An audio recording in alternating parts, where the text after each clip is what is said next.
What's up guys, and welcome back to my YouTube channel. The other day I uploaded a video about the Otterbox Defender series for the iPad Pro case. I wanted to make a couple clarifications. In the video there was a screen protector installed on the iPad, but after I recorded everything I removed that screen protector and put it back in the case, and I still was having touch screen issues. I've reached out to Otterbox and they claimed that it was air.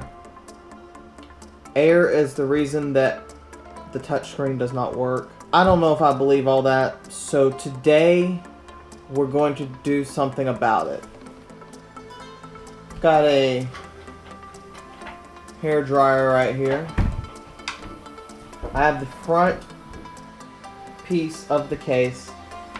We're going to heat up the glue and completely remove this. I've already installed another glass screen protector on the iPad, so we're going to leave that on there and see how it works. Not sure how long this is going to take. I just don't want to damage the plastic, but for you guys I'll speed through all this when I upload it.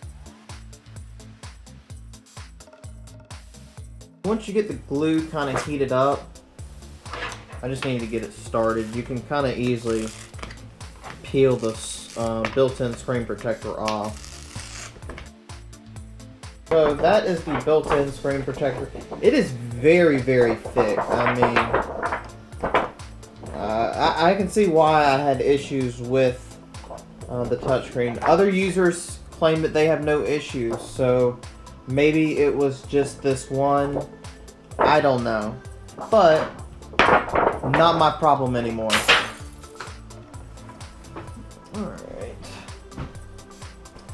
so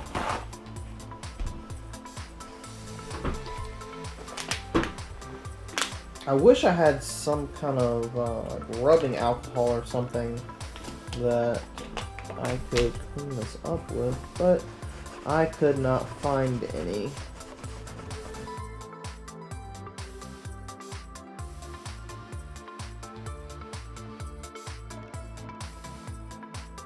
So we know the glass screen protectors work great. I personally have an H-Borna screen protector on my iPad. I'll leave a link down below if you'd like to check one of those out. Let's see.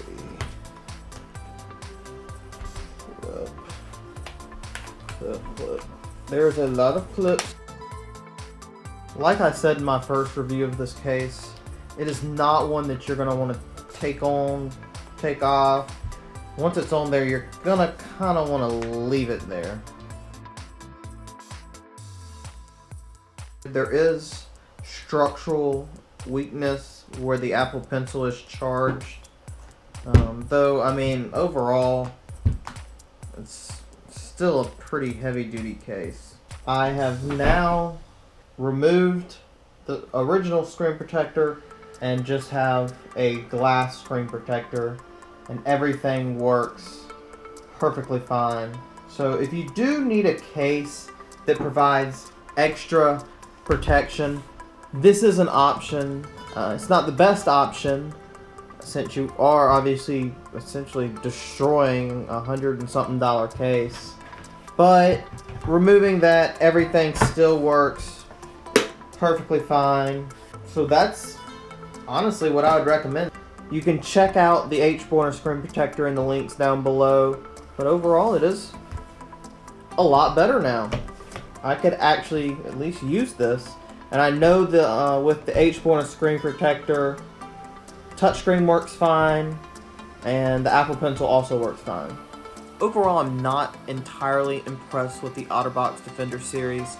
Having to do this to the case to even get it to work kind of sucks, to be completely honest. I mean, it's a $130 case. You would expect it to work. I know some of you guys who commented on the last video said that their case worked perfectly fine. Maybe this was just a defective case. I don't know. I do know that the plastic that was used on it is extremely thick, so that can contribute to the issues that I was having. I do like having the glass screen protector on there anyways. I like the way the glass feels. It's just a higher quality feeling. I don't know. I hope you guys enjoyed this video though. If you did, please subscribe to my channel. After you do that, if you hit the bell, you can get notified of all my latest videos. I hope you'll check me out online at loganstechreview.com. You can also check me out on Twitter at LoganTechReview. There's no S in that. And I'm on Instagram at LogansTechReview. Thank you guys very much for watching this video, and we'll see you next time.